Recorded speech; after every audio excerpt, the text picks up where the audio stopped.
জাতির উদ্দেশ্যে ঈদের আগের দিন দেয়া ভাষণে অন্তর্বর্তী সরকারের প্রধান উপদেষ্টা ডক্টর মোহাম্মদ ইউনূস ঘোষণা দিয়েছেন, আগামী জাতীয় নির্বাচন ২০২৬ সালের এপ্রিলের প্রথম ভাগে অনুষ্ঠিত হবে। তিনি বলেন, নির্বাচনের নির্দিষ্ট দিন নির্বাচন কমিশন পরবর্তীতে জানাবে এবং সময়মতো রোড ম্যাপ প্রকাশ করবে।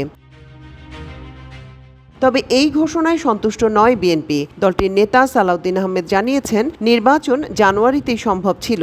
তার মতে, নির্বাচন পেছানোয় জনগণের প্রত্যাশা পূরণ হয়নি।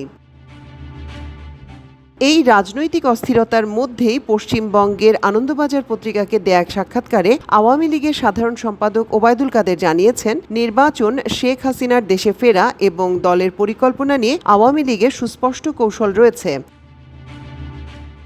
তিনি বলেন, এই নির্বাচন ঘোষণার ভেতরেই নির্বাচন না করার একটি বার্তা লুকিয়ে আছে। আওয়ামী লীগ ছাড়া দেশে কোনো গ্রহণযোগ্য নির্বাচন হতে পারে না। দেশের ৪৫% বেশি মানুষ আওয়ামী লীগের সমর্থক। এই জনগোষ্ঠীকে বাদ দিয়ে কোনো নির্বাচন সম্ভব নয়। ওবায়দুল কাদের আরও বলেন, আমাদের সংগঠনকে শক্তিশালী করাই এখন সবচেয়ে জরুরি কাজ। আমাদের আদর্শ, রাজনৈতিক ভিত্তি ও অস্তিত্ব এখন হুমকির মুখে। তাই আমরা দলকে নতুন করে সংগঠিত করছি। আওয়ামী লীগ একটি গণভিত্তিক দল, আমাদের শক্তি জনগণের মধ্যে।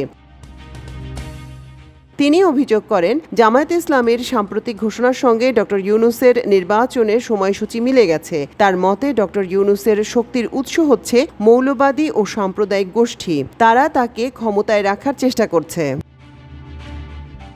শেখ হাসিনা দেশে ফেরার বিষয়ে প্রশ্ন করলে ওবায়দুল কাদের জানান, তিনি নিয়মিত দলের নেতাকর্মীদের সঙ্গে যোগাযোগ রাখছেন, অনুপ্রাণিত করছেন। আমি আজ বিকেলেও তার সঙ্গে কথা বলবো। আল্লাহর রহমতে তিনি সুস্থ আছেন। তিনি আরও বলেন, শেখ হাসিনা নিজেই বলেছেন তিনি দেশের জন্য ফিরবেন।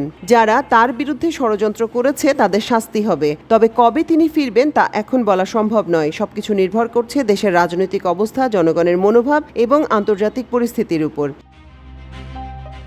এদিকে বাংলাদেশে জুলাই আন্দোলনে হত্যাকাণ্ডের ঘটনায় মানবতা বিরোধী অপরাধের অভিযোগে শেখ হাসিনা সহ আওয়ামী লীগের নেতাদের বিচার করা হচ্ছে। সেই বিচার না হওয়া পর্যন্ত দলটির কার্যক্রমও নিষিদ্ধ করেছে অন্তর্বর্তী সরকার। এমন প্রতিকূল পরিস্থিতিতে কার্যত নিষিদ্ধ আওয়ামী লীগ সহসাই রাজনীতিতে ফিরতে পারবে কিনা সেই প্রশ্ন রয়েছে। অনিশ্চয়তার কথা বলছেন দলটির বিভিন্ন পর্যায়ের নেতারাও। এমন প্রেক্ষাপটে গত ৬ জানুয়ারি বিবিসি বাংলাকে দেয়া সাক্ষাৎকারে স্পষ্ট করে কিছু বলতে পারেননি আওয়ামী লীগের সাধারণ সম্পাদক ওবায়দুল কাদেরও। মাল্টিমিডিয়া ডেস্ক, আমার দেশ।